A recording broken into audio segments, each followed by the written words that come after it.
Hello दोस्तों, very good afternoon. This is Sharad Singh Rathore और हम वेक्टर कैलकुलस या वेक्टर एनालिसिस के सीरीज़ में हम अपनी नेक्स्ट वीडियो के साथ आपके सामने प्रेजेंट हुए हैं।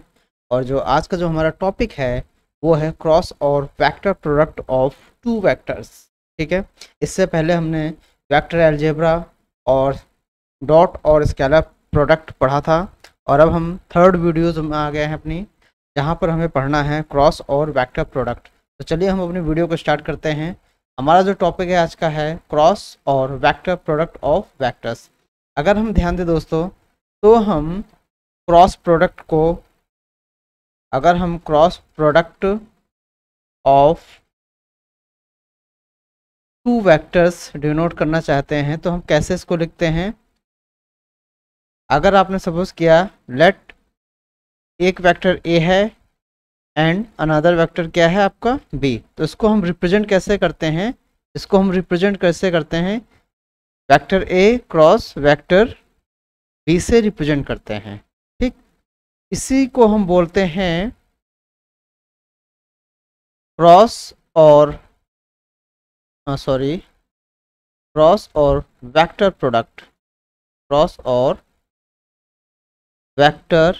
प्रोडक्ट।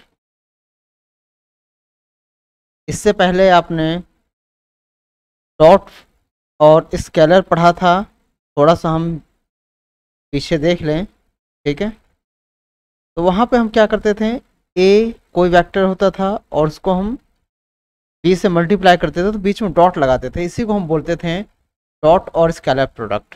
अगर आप बीच में इन दोनों के बीच में क्रॉस लगा देते हैं तो हम बोलेंगे उसे क्रॉस और वेक्टर प्रोडक्ट। तो चलिए हम अपने मेन टॉपिक पे आ जाते हैं। जो हमारा मेन टॉपिक है उसको स्टार्ट करते हैं। ठीक है, तो अगर हम ध्यान दें, आपने क्या किया कि सबसे पहले अगर आपने लिया कि कंपोनेंट्स का क्रॉस प्रोडक्ट लिया, तो सबसे पहला जो टॉपिक है आपका है ये आपने लेट अज्यूम किया, जस्ट सेकंड। जो फर्स्ट टॉपिक है हमारा वेक्टर प्रोडक्ट ऑफ हटा दें, वेक्टर प्रोडक्ट इन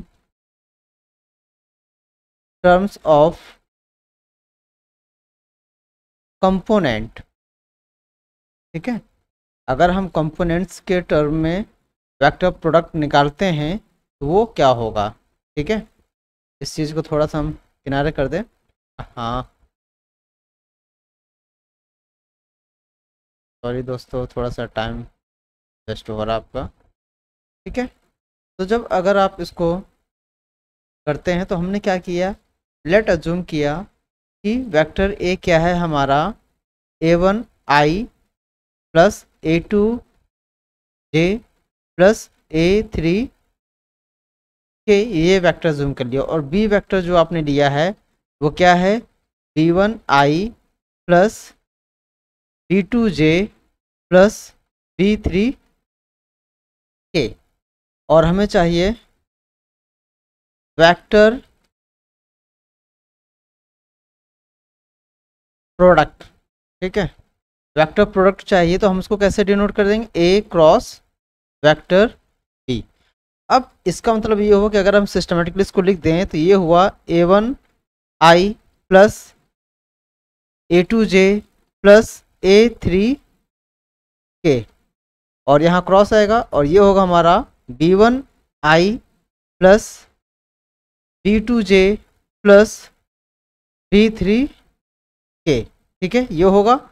अब इसको निकालने का जो तरीका है, या तो आप इसको क्या करें मल्टीप्लाई कर लें, या फिर हमारे पास क्या इसके लिए कि हम इसको डिटर्मिनेंट फॉर्म में सॉल्व करते हैं। अब डिटर्मिनेंट फॉर्म में सॉल्व करने के लिए हमने क्या किया, एक डिटर्मिनेंट 3 क्रॉस 3 की बना ली, जिसका ऑर्डर क्या है 3, और उसके कंपोनेंट्स हैं, उसके जो एलिमेंट्स i j और क्या है k। ठीक है, और सेकंड जो रो होगी वो हमारी a1 a2 और a3 होगी, और जो थर्ड रो होगी हमारी वो क्या होगी, सेकंड जो वेक्टर है हमारा b1 b2 और b3। अगर इसको सॉल्व कर लेते हैं तो जो वेक्टर आपको मिलेगा वो किसको रिप्रेजेंट करेगा, इसको a क्रॉस b को। ठीक है। और इसको जब आप सॉल्व करेंगे, सॉल्व करने पर आपको क्या मिलेगा, अगर आप सॉल्व करते हैं, हम डायरेक्ट रिजल्ट इसका लिख देते हैं, ये होगा हमारा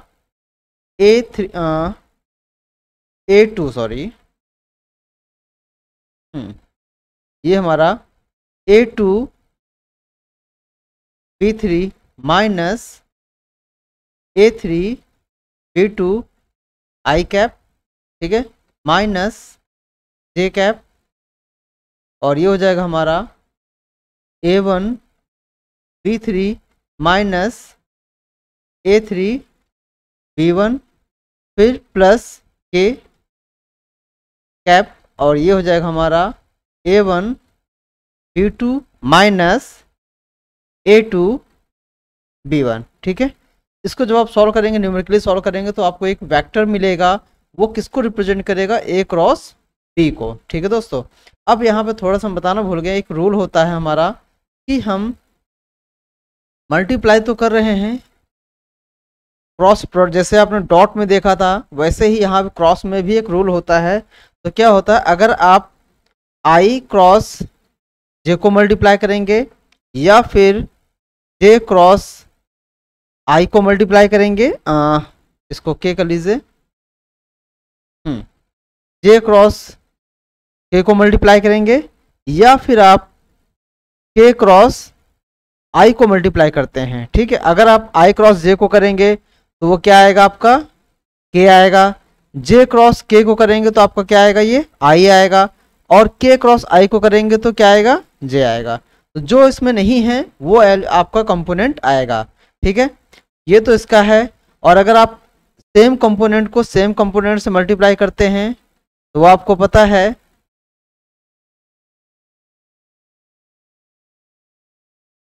वो क्या हो जाएगा, सभी क्या हो जाएंगे, 0 हो जाएंगे, ठीक है। दूसरा, इसका डायरेक्शन इंपॉर्टेंट है। क्रॉस प्रोडक्ट में एक हमारा इसका ध्यान दें हम, इनका डायरेक्शन बहुत ज़्यादा इंपॉर्टेंट होता है। इस डायरेक्शन को हम कैसे याद कर सकते हैं, जैसे I क्रॉस J है तो क्या आएगा, J क्रॉस K है तो क्या आएगा, या K क्रॉस I है तो क्या आएगा। इनका डायरेक्शन देखिए। तो अगर हम मान लेते हैं कि हमारे पास 3 कंपोनेंट है, एक है आपका, ये मान लेते हैं I, ये ले लेते हैं आपका J, और जो यहाँ पर है उसको हम मान लेते हैं क्या, K, ठीक है। जैसे आपने क्या लिया, इसको ले लेते हैं, जैसे आपने इसको लिया, 10 सेकंड, कलर ही नहीं दिख रहा दोस्तों, हम इसको ले लेते हैं। इस वाले को जैसे लिया आपने, तो अब आप देख रहे हैं I और J को लिए, क्या बचा आपका, K, तो इसका आंसर K आ गया। अब आपने J और K को लिया तो क्या बच रहा आपके पास, I, तो इसका आंसर क्या हुआ, I हो गया। जब आपने K और I को लिया तो क्या बच रहा, J, तो इसका आंसर J। ये सभी कैसे डायरेक्शन में है, एंटी क्लॉकवाइज है, ठीक है दोस्तों। ये कैसे डायरेक्शन में है, एंटी क्लॉकवाइज। अगर आप एंटी क्लॉकवाइज लेंगे तो वो आपका कौन सा डायरेक्शन रहेगा, पॉजिटिव। अगर आपने क्लॉकवाइज ले लिया, ठीक है दोस्तों, क्लॉकवाइज ले लिया तो वो क्या होगा, आपका नेगेटिव होगा। इस चीज़ का ध्यान दीजिएगा, ठीक है। अगर आपने एंटी क्लॉकवाइज डायरेक्शन लिया तो उसको हमने पॉजिटिव लिया हुआ है, और अगर आपने क्लॉकवाइज डायरेक्शन में मल्टीप्लाई कराया है तो वो क्या हो जाएगा, नेगेटिव हो जाएगा। इतना क्लियर सभी को दोस्तों, ये क्लियर हो रहा होगा। अब अगर आप इसी के साथ में, जैसे ये तो क्लॉकवाइज डायरेक्शन था हमारा, ठीक है, एंटी क्लॉकवाइज था, एंटी क्लॉकवाइज था। अगर आप इन केस क्लॉकवाइज ले लेते हैं, ठीक है, तो क्या होगा हमारा, तो जैसे ही आपने क्लॉकवाइज लिया J क्रॉस I, ठीक है, तो ये क्या हो जाएगा आपका, माइनस का K हो जाएगा, ठीक है। और आपने अगर K क्रॉस J लिया तो वो हो जाएगा आपका माइनस का I कैप, और अगर आपने I क्रॉस K लिया तो वो क्या होगा आपका, माइनस का J कैप, ठीक। ये कब होगा, जब आप क्लॉकवाइज ले लेते हैं, और ये कब होगा, जब आप इसको एंटी क्लॉकवाइज लेके चलेंगे। तो ये आपको हमने यहाँ पे क्लियर कर दिया है, ठीक है दोस्तों। तो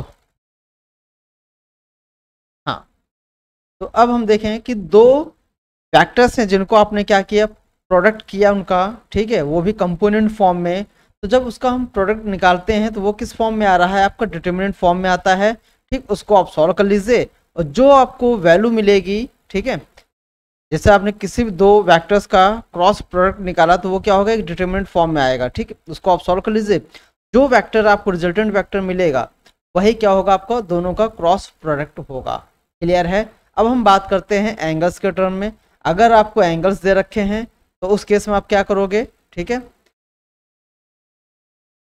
हम मान लेते हैं कि आपको ए और बी दो वेक्टर्स दे रखे हैं। क्या दे रखा है आपको, ए और बी दो वेक्टर्स दे रखे हैं। Let A and B, just second दोस्तों,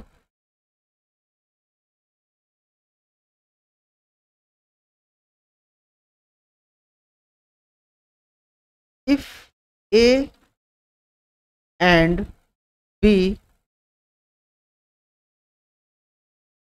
sorry, be two non zero vectors. ठीक है, हमने ए और बी दो नॉन जीरो वेक्टर्स लिए और क्या लिया, and theta P angle between vector A and vector B. ठीक है, अगर हम ध्यान दें तो ये कुछ ऐसा है। ठीक है, ये आपका ए वेक्टर मान लेते हैं, इसको हमने मान लिया बी वेक्टर, तो इनके बीच का जो एंगल है थीटा है। ठीक, अब जो उसका डायरेक्शन होगा, ठीक है, वो किससे हम डिनोट करते थे, एन कैप से, और यही रिप्रेजेंट करेगा हमारा ए क्रॉस बी को। तो आपको दिया है कि दो वेक्टर्स हैं, ठीक है, ए और बी, उनके बीच में जो एंगल है, इंक्लिनेशन है, वो क्या दे रखा है आपको, थीटा। तो ये क्या है, थीटा हमारा इनके बीच का इंक्लिनेशन दे रखा, मीन्स एंगल दे रखा है। तो उस केस में आप प्रोडक्ट कैसे निकालेंगे, तो प्रोडक्ट निकालने के लिए आप चूंकि क्रॉस प्रोडक्ट निकाल रहे हैं तो वो क्या होगा, A cross B, that is mod of A into mod of B sin theta into n cap। ठीक है, क्या होगा, अगर आपको इनके वेक्टर्स के बीच का इंक्लिनेशन दे रखा है, आपको वेक्टर कंपोनेंट फॉर्म में ना देके इंक्लिनेशन फॉर्म में दे रखा है, उनके बीच में एंगल दे रखा है, तो उस केस में दोनों का प्रोडक्ट क्या होगा दोस्तों, mod A into mod B sine theta into N cap. क्या होगा, एन कैप। अब यहाँ पर जो एन है इसको हम क्या बोलते हैं, इसको हम बोलते हैं यूनिट वेक्टर परपेंडिकुलर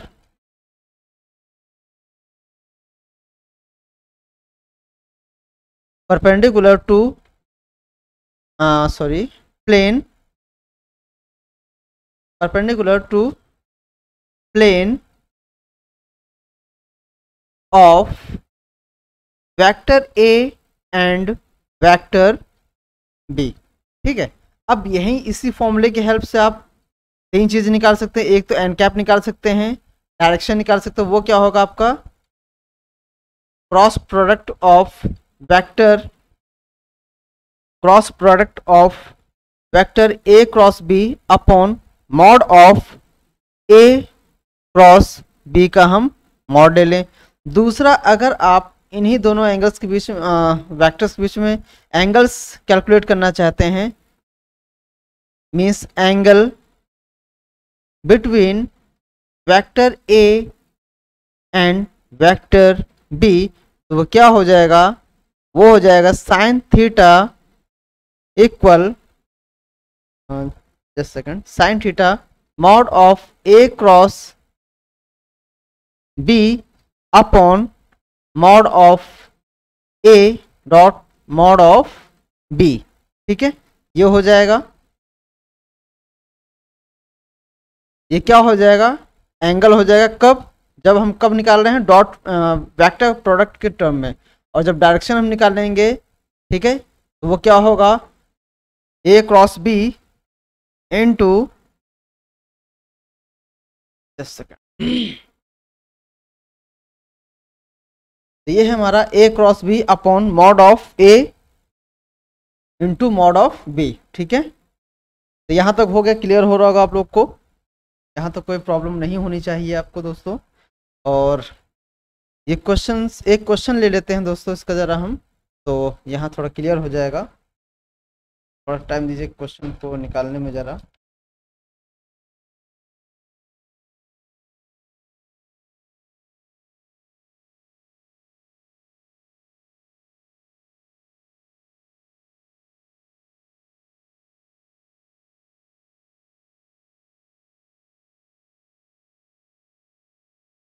चलिए, तो सबसे पहले एक क्वेश्चन है हमारा, जिससे कि हमारे कॉन्सेप्ट ज़्यादा से ज़्यादा क्लियर हो जाए। पहला है फाइंड ए क्रॉस बी। ओके, हमें फाइंड ए क्रॉस बी निकालना है। इफ वेक्टर ए आपको दे रखा है क्या, 2i plus K cap. Okay, and vector B आपको दे रखा है दोस्तों, वो आपको दे रखा है i plus J cap plus K cap, ये आपको दे रखा है।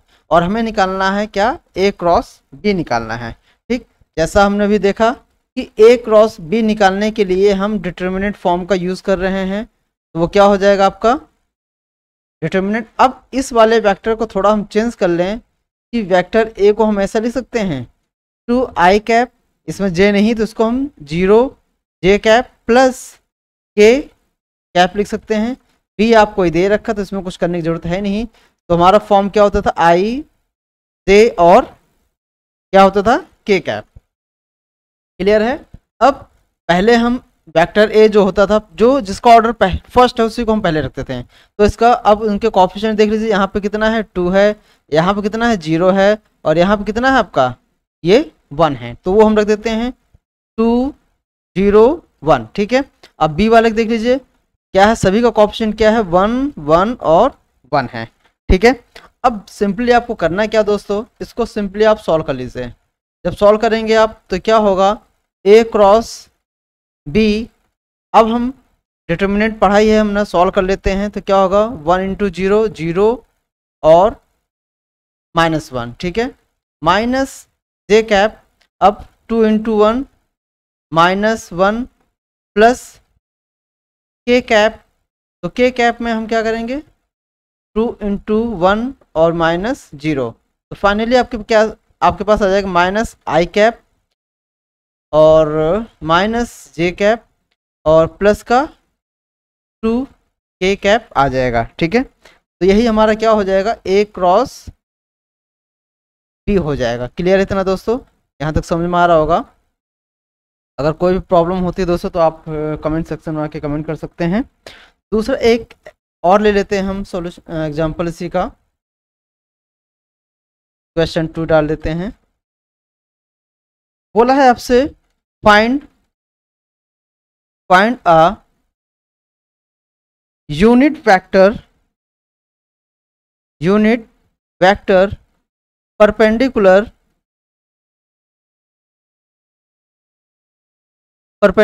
टू, दो वेक्टर्स दे रखे हैं आपको, एक है i minus 2 J cap plus आपका ये 3 के कैप एंड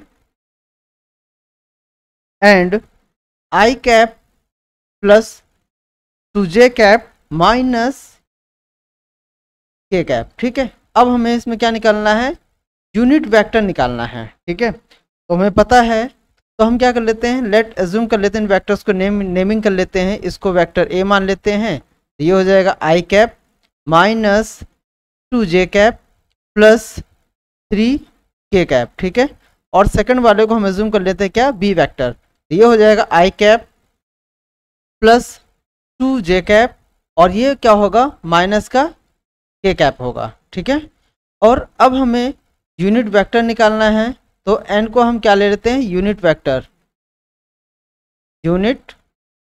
वेक्टर। ठीक है, जो परपेंडिकुलर है किसके, इन दोनों के प्लेन के। ठीक है, तो n कैप निकालने के लिए हमारे पास क्या था, cross product of A cross just second, A cross B, ठीक है, यही था आपका ए वेक्टर और बी वेक्टर का क्रॉस प्रोडक्ट, और फिर किससे डिवाइड करते थे, दोनों के क्रॉस प्रोडक्ट के मॉडुलस से, तो ये हो जाएगा ए क्रॉस बी मॉडुलस। मॉडुलस को ही मैग्नीट्यूड भी बोलते हैं, ठीक है। अब यहाँ पे हम दोनों का क्या निकाल लेंगे, पहले तो हम ये दोनों का क्रॉस प्रोडक्ट निकाल लें और फिर उसी के साथ में क्या निकाल लेंगे, उसका मैग्नीट्यूड या उसका मॉड निकाल लेते हैं। तो यहाँ पर हम क्या करते हैं, ए क्रॉस बी सबसे पहले कैलकुलेट कर लें। तो अब हमें यहाँ पे करना क्या है, सिंपल आप आई जे और के अरेंज कर लें, और यहाँ पे क्या होगा 1 -2 और ये कितना है आपका 3, और ये है आपका 1 2 और ये -1 है। इसको जब आप सॉल्व करेंगे तो सॉल्व करने पर आपको ए क्रॉस जो बी होगा वो आपको क्या मिल जाएगा, फाइनली हम डायरेक्ट लिख देते हैं, तो ये होगा हमारा -4i और +4j एंड +4k कैप, ठीक है। और जब इनका आप मॉड निकालेंगे, ए क्रॉस बी का जब आप मॉड कैलकुलेट करेंगे तो वो क्या हो जाएगा आपका, वो हो जाएगा फाइनली 4√3, ठीक है। अब यहाँ पर हम दोस्तों, अब यहाँ से हम क्या करेंगे, एन कैप निकाल लें, तो ये हो जाएगा आपका -4i cap +4j cap +4 just second, okay 4k cap division mod क्या आ गया आपके पास 4√3। तो ये हमारा क्या हो जाएगा दोस्तों, unit vector perpendicular to plane A B, ठीक है। तो इसको थोड़ा सा चाहे और सॉल्व कर लेते हैं, तो ये हो जाएगा हमारा, अगर हम सेपरेट कर लेंगे तो 1/√3 आपका बाहर आ जाएगा, और ये हो जाएगा हमारा माइनस का I cap +j cap and +k cap. तो ये हमारा क्या हो जाएगा, unit vector perpendicular to plane A cross B, ठीक है। तो ये हमारा यूनिट वेक्टर होगा, क्लियर है। एक क्वेश्चन के बीच का थीटा का भी देख लेते हैं, जहाँ पे हमने थीटा कैलकुलेट किया है, देखिए ज़रा, एक कोई एग्जांपल मिल जाए हमें एंगल कैलकुलेट करने का।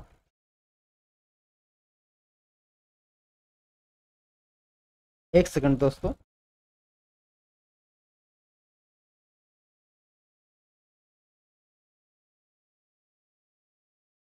चलिए अभी क्वेश्चन मिलेगा तो हम करा देंगे, ठीक है। आगे हम बढ़ते हैं, तो हम बात कर रहे थे एंगल्स के टर्म में, ठीक है। अब एंगल्स के टर्म में तो एंगल जैसे आपने निकाला था,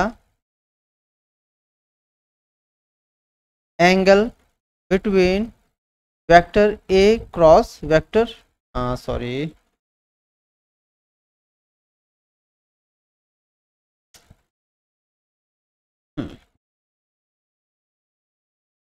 वेक्टर ए एंड बी, तो आपने यहाँ पे जो निकाला था वो निकला था हमारा साइन थीटा, ठीक है, mod of A cross B upon mod of A, और ये मॉड ऑफ बी आया था, ठीक। अब यहीं पे दो कंडीशंस हमारी बन जाती हैं, वो कंडीशंस क्या क्या हैं देख लेते हैं, कि अगर, ठीक है, if vector A is parallel to vector B, अगर ये पैरेलल होगा तो आपको पता है कि थीटा क्या होता है, 0 डिग्री होता है, ठीक है।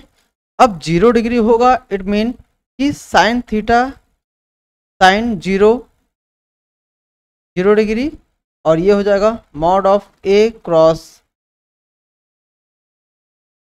बी, मॉड क्लोज कर दिया, mod of A into mod of B. इसको आप सॉल्व करेंगे तो फाइनली आपको जो ए क्रॉस बी का जो मॉड होगा या वैल्यू होगी वो क्या होगी, 0 हो जाएगी। और ये कब होगी दोस्तों, जब ये क्या होगा, पैरेलल होगा। पैरेलल का मतलब हुआ कि जो इनके बीच का जो एंगल है वो कितना होगा, थीटा होगा।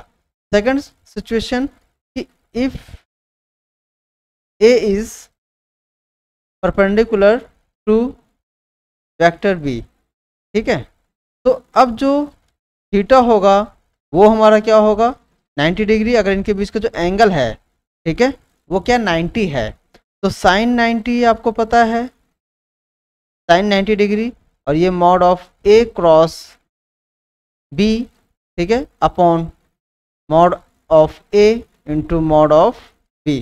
तो साइन 90 हमारे पास पता है कि हमें 1 होता है, equal mod of A cross mod of B upon mod of A into mod of B.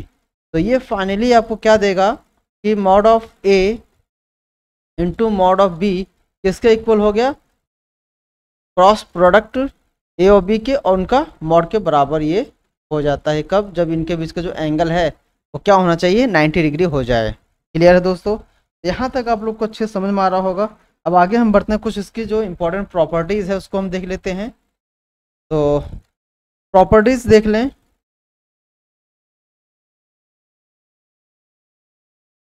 Properties of cross product और वेक्टर प्रोडक्ट ऑफ हटा ही दीजिए, ठीक है।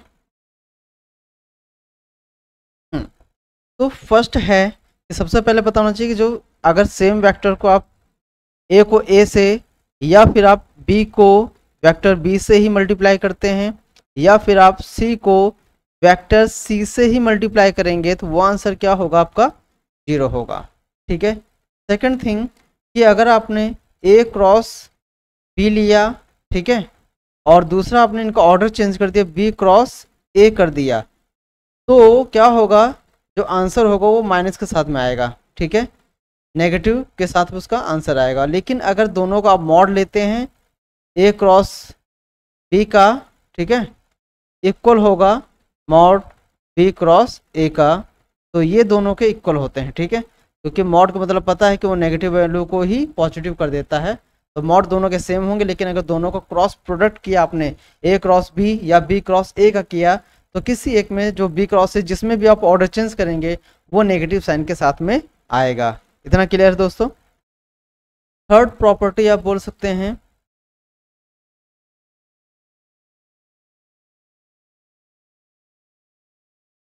कि अगर आपने लिया कि if vector A, vector B and vector C are consecutive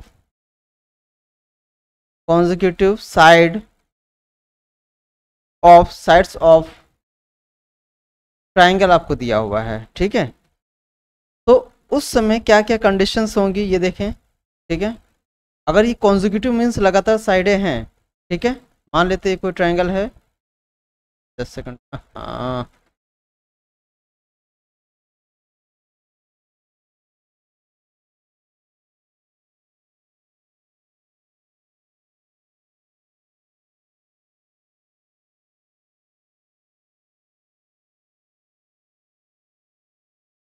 ठीक है, ये मान लेते हैं हमने, ये ए हो गई, ये बी हो गई और ये सी, ये कॉन्जिक्यूटिव साइड्स हैं। तो क्या होगा, अगर vector A plus vector B plus vector C निकाला तो वो क्या होगा आपका, 0 हो जाएगा। ये फर्स्ट पॉइंट है हमारा। सेकंड पॉइंट क्या बोलेगा कि अगर आपने ये निकाला ए क्रॉस बी निकाला या फिर आपने बी क्रॉस सी निकाला या फिर आपने सी क्रॉस ए निकाला, तीनों ही वैल्यू क्या होंगी आपस में ये इक्वल होती हैं, ठीक है दोस्तों, क्या होंगी, इक्वल होंगी, ठीक है। Third point, if A if A and vector B are two adjacent sides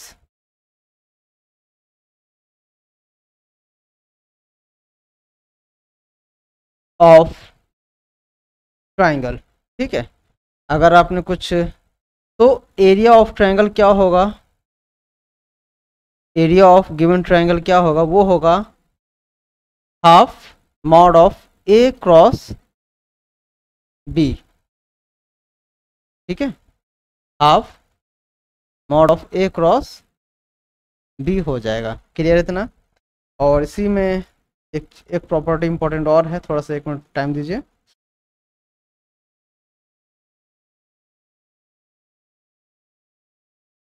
ठीक है, ये हो गया यहाँ तक। इससे आगे और हम बढ़ते हैं। कौन सा पॉइंट है ये हमारा? Third point. ठीक है, फोर्थ पॉइंट पे आते हैं। ठीक है, फोर्थ पॉइंट क्या है?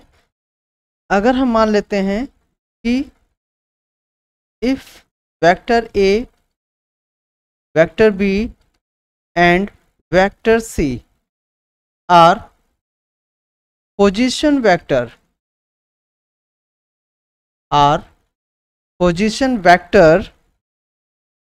of position vectors of vertices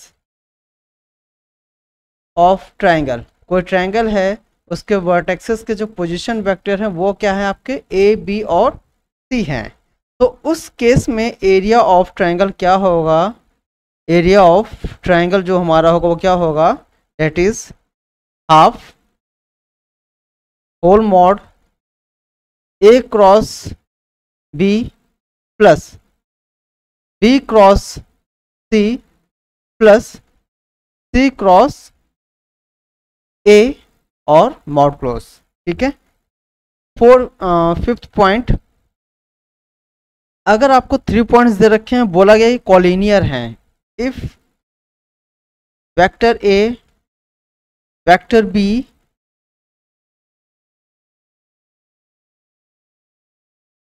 and C, ये पोजीशन वेक्टर हैं, are collinear.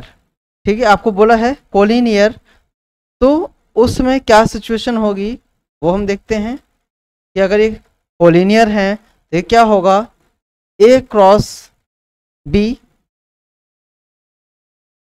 Plus B cross C plus C cross A, ये क्या होगा हमारा? इक्वल टू 0 होगा। ठीक है, किसके इक्वल होगा? इक्वल टू, ये दोस्तों क्या होगा? 0 होगा। क्लियर है इतना? और आगे हम बात करते हैं, एक इम्पॉर्टेंट प्रॉपर्टी है उसको भी हम देख लेते हैं इसी में, ट्रायंगल से रिलेटेड है चूँकि। अब बात आती है कि आपको परपेंडिकुलर की लेंथ निकालनी है। ठीक है, 6 पॉइंट हम लेके चलते हैं। ये आपको बता दिया कि हमने लिया क्या कि if A comma B and C, आपको पता है पोजीशन वेक्टर्स हैं। ठीक है, are P V of triangle A B और सी। ठीक है, तो हमें पता है कि जो इसका एरिया होगा, ठीक है, आपको पता है कि एरिया क्या होता है। ठीक, अगर इसका जो एरिया है, एरिया ऑफ ट्राइंगल, वो क्या है?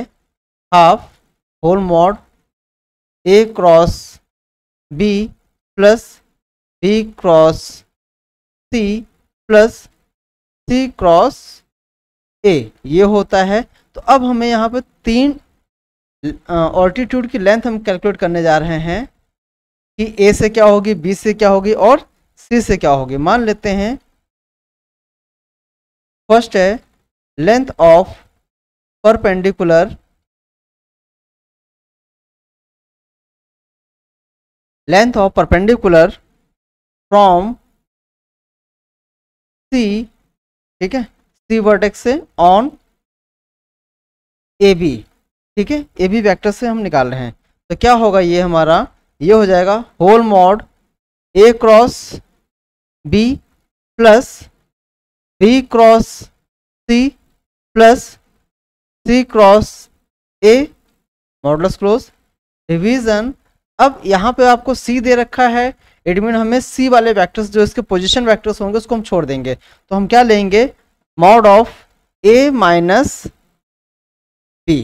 ठीक, अगर आपको इसने बोला कि हमें क्या निकालना है, अब निकालना है लेंथ ऑफ परपेंडिकुलर, ठीक है, फ्रॉम ए ऑन, ठीक है, बी सी। अब ए से निकाल रहे हैं, कहाँ पे हम निकाल रहे हैं, बी सी पर, तो वो क्या हो जाएगा, सिंपल वही mod of A cross B plus B cross C plus C cross A division. अब ए आपको दे रखा तो हम क्या लेंगे, B minus mod of B minus C. Clear. ऐसे ही अगर आपको थर्ड बोला है तो उसका क्या हो जाएगा, length of perpendicular from B on C A C. ठीक है, तो वो क्या हो जाएगा आपका, simple A cross B mod लगा के plus B cross C plus C cross A mod close, और नीचे आ जाएगा डिवीजन। अब बी दे रखा आपको तो आप क्या लेंगे, मॉड ऑफ ए माइनस सी। तो ये कुछ रिजल्ट्स हैं जो हमें पता होने चाहिए। ठीक है, इंपॉर्टेंट रिजल्ट हैं। और आगे देखते हैं, और कुछ प्रॉपर्टीज भी हैं जो आज हम बताएंगे। कहाँ तक हो गया था हमारा,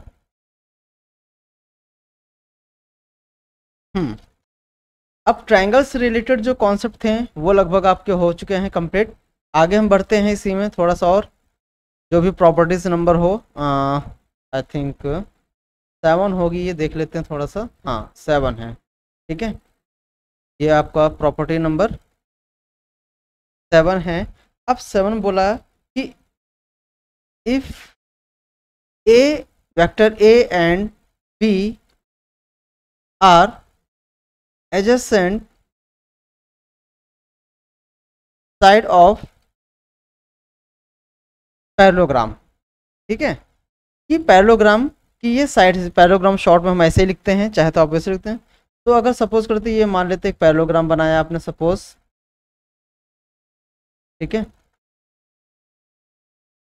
क्या भाई, हाँ, तो इसको मान लेते ये ए है और ये आपका बी है, और ये कैसे हैं, एडजेसेंट साइड से हैं।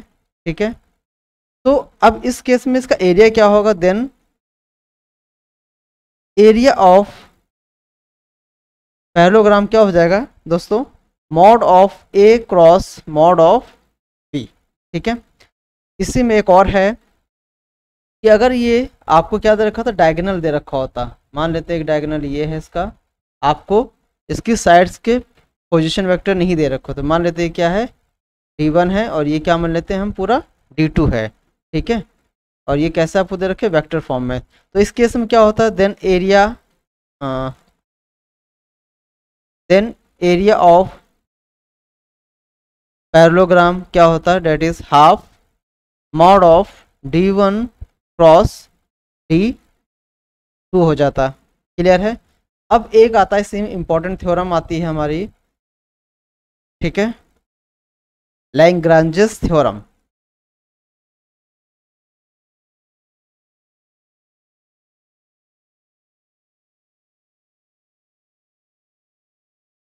ठीक है, इसको देख लें, ये एक रिलेशन है हमारा दो प्रोडक्ट के डॉट प्रोडक्ट और क्रॉस प्रोडक्ट के बीच में। ठीक है, तो सिंपल क्या है, relation between cross and dot product of two vectors. तो चाहे आप लिख सकते हैं छोटा सा,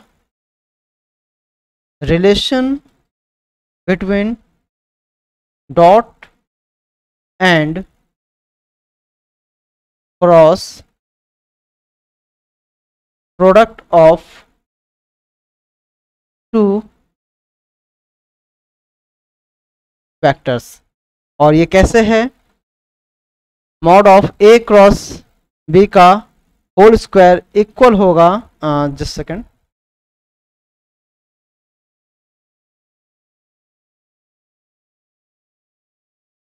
plus mod of A dot B square equal होगा mod of A square into mod of B square. ये एक रिलेशन है जो हमें याद रखना है कि दो वेक्टर्स के डॉट प्रोडक्ट और क्रॉस प्रोडक्ट के बीच में जो रिलेशन है वो क्या कहलाता है, लैग्रांजेस थ्योरम से देते हैं, और वो क्या है, mod of A cross B and mod of A cross B का whole square plus mod of A dot B का होल स्क्वायर। ठीक है, इससे हम रिलेशन को डिफाइन करते हैं, और इसको आप चाहे तो और आगे लिख सकते हैं। तो ये क्या होगा हमारा एक तरीके से, ठीक है इतना ही रहने दीजिए। एक डिटर्मिनेंट बनता है, उसकी कोई ज़रूरत ऐसी है नहीं, ठीक है, हम उसी पे वर्क कर लेते हैं। तो ये दे रखा है आपको, तो यहाँ पे एक छोटा सा क्वेश्चन ले लेते हैं, चाहे तो इसको समझने के लिए हम, जिससे एक रिलेशन हमारा क्वेश्चन का क्लियर हो जाए। ठीक है, एक छोटा सा एग्जांपल कहाँ,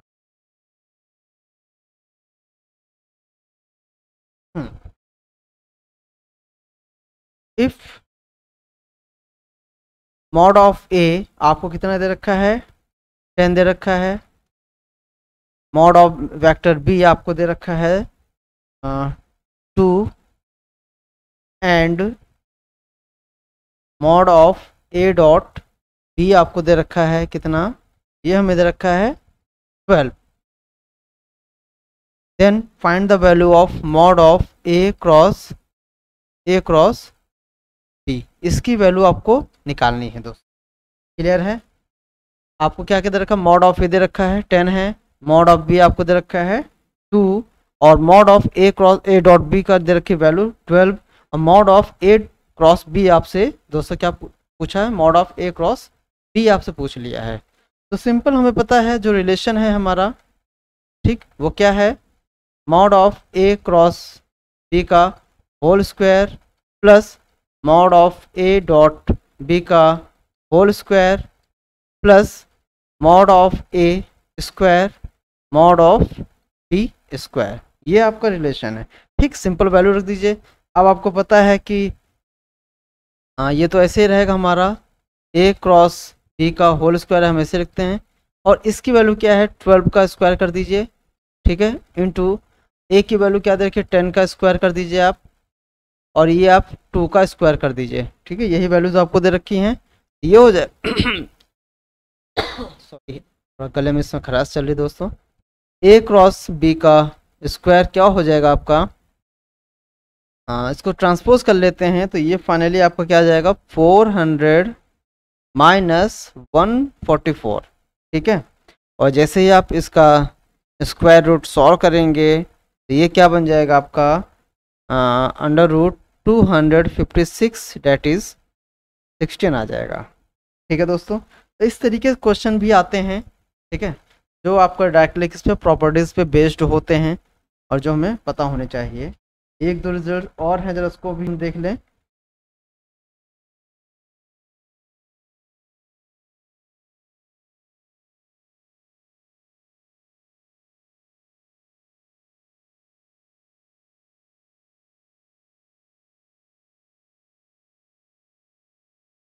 यूनिट वेक्टर पे ही बेस्ड है, ठीक है। जो यूनिट वेक्टर हमने निकाला था पहले, unit vector perpendicular on plane A cross B के प्लेन पर परपेंडिकुलर, वो कुछ ऐसा आता था ना हमारा कि A cross B division mod of A cross B, ये होता था। अब यहीं पर एक चीज़ और आता है कि वेक्टर्स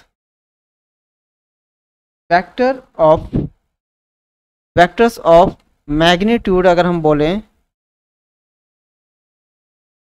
मैग्नीट्यूड मान लेते हैं लैम्डा, ठीक है, which is normal to plane A and B. अगर आपसे वेक्टर ऑफ मैग्नीट्यूड बोला है, जो क्या है लैम्डा सपोज कर लेते हैं, वो नॉर्मल है इन दोनों के प्लेन के, ठीक है, तो वो क्या होगा, उसकी वैल्यू को हम कैसे डिनोट करेंगे, तो उसको हम क्या करते हैं प्लस माइनस लैम्डा, और जो हमारा एन कैप होता है वही हम लिखेंगे। तो ये क्या होता है cross product upon mod of A B का डॉट का मॉड, ठीक है। तो एक तरीके से plus minus lambda N cap ही होता है, ठीक है। इसका एक क्वेश्चन देख लेते हैं, क्वेश्चन अगर होगा तो शुरू करा देते हैं।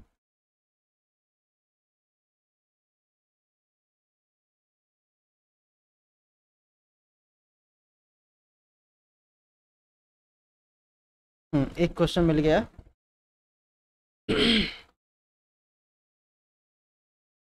ये है आपका find a vector of magnitude 9। ठीक है, जो मैग्नीट्यूड लैम्डा लिया था वो यहाँ पे कितना दोस्तों 9 है। ठीक है, which is perpendicular to both the vectors और वेक्टर्स आपको दे रखा 4 i cap minus j cap plus 3 k cap and other vector जो दे रखा आपको दे रखा minus 2 i cap plus j cap minus 2 cap, ये दे रखा है। ठीक है, तो हमें वेक्टर निकालना है जिसका मैग्नीट्यूड कितना है 9 है, और वेक्टर्स क्या क्या है, एक वेक्टर a आपका ये दे रखा है और ये आपका b, तो इसको हम मान लेते हैं a और इसको मान लेते हैं हम b। ठीक है, और हमें ऐसा वेक्टर निकालना जिसका मैग्नीट्यूड क्या हो 9 हो, जो इसके कैसा हो नॉर्मल हो इनके प्लेन के, तो वो हमें निकालना है। तो सबसे पहले आप क्या करेंगे, a क्रॉस b निकालेंगे। ठीक है, तो वो आपको पता क्या होता है i j और k, ये हो जाएगा 4 माइनस 1 और 3, और इधर हो जाएगा हमारा कितना माइनस का 2 हो जाएगा, देन 1 एंड अगेन माइनस 2। ठीक है, इसको जब आप फाइनली सॉल्व करेंगे, सॉल्व करने पे हम सीधे वैल्यू लिख देते हैं फाइनल वैल्यूज की, तो minus i cap plus 2j cap and plus 2 k cap, ये आ जाएगा। अब आपने यहीं पर इसका निकाल लिया मॉड, a क्रॉस b का आपने मॉड भी निकाल लिया, तो वो कितना हो जाएगा, वो हो जाएगा √1 प्लस 4 प्लस 4, तो वो कितना आ जाएगा आपका 3। ठीक है, 3 आ जाएगा। अब जो वेक्टर हमें चाहिए रिक्वायर्ड वेक्टर, ठीक है, तो जो वेक्टर चाहिए वो मान लेते हैं, मान क्या लेते हैं, निकालना है रिक्वायर्ड वेक्टर जो होगा हमारा, वो क्या होता था हमारा plus minus lambda N cap ही होता था। तो अब यहाँ पे जो आपको लैम्डा की वैल्यू दे रखी क्या है 9 प्लस माइनस 9, और इसका एन कैप निकाल लीजिए आप, तो एन कैप क्या हो जाएगा, आप इसके मॉड से डिवाइड कर देंगे तो ये हो जाएगा i minus I cap plus 2j cap and plus 2k cap, और इसका जो मॉड कितना है आपको पता है 3, इसको सॉल्व कर लीजिए तो आपका आंसर मिल जाएगा। तो ये हो जाएगा फाइनल क्या हमारा 3 कट जाएगा, तो 3 i cap with minus sign plus 2j cap plus 2k cap, ये क्या हो जाएगा हमारा रिक्वायर्ड वेक्टर होगा हमारा। ठीक है, इस टाइप के क्वेश्चन आपसे पूछे जा सकते हैं। तो लगभग हमारा जो क्रॉस प्रोडक्ट से रिलेटेड रिजल्ट्स थे वो हमने करा दिए हैं। एक इम्पॉर्टेंट रिजल्ट है, उसको और दोस्तों देख लीजिए, बहुत ज़्यादा इम्पॉर्टेंट है, लास्ट टाइम टीजीटी में पूछा गया था। ठीक है, तो उसको हम देख लेते हैं ज़रा, मिनट थोड़ा सा टाइम लगेगा। ये दोनों में कंबाइंड रिजल्ट है। ठीक है, डॉट प्रोडक्ट और क्रॉस प्रोडक्ट का दोनों में ही आता है, तो बहुत इंपॉर्टेंट है, इसको ध्यान दीजिएगा। लास्ट टाइम ये टीजीटी में क्वेश्चन था। ठीक है, हम ले लेते हैं if vector A is any non zero vector. ठीक है, आपने जो ए को लिया क्या है कि नॉन जीरो वेक्टर है, ये अज्यूम कर लिया। तो अब इसके 4 रिजल्ट्स इंपॉर्टेंट जो हमें ध्यान देना है कि mod of A cross I cap square plus mod of A dot, sorry dot है दोनों में, जे मॉड का स्क्वायर प्लस वेक्टर ए और के डॉट का स्क्वायर, इसकी वैल्यू क्या आएगी। अगर आपने ये लिया कि mod of A cross I लिया, ठीक, उसका स्क्वायर किया, plus mod of A cross J किया, उसका स्क्वायर निकाला आपने। अगर आपने mod of A dot A cross K किया तो उसकी वैल्यू क्या होगी वो हमें देखना है, ठीक। स्क्वायर।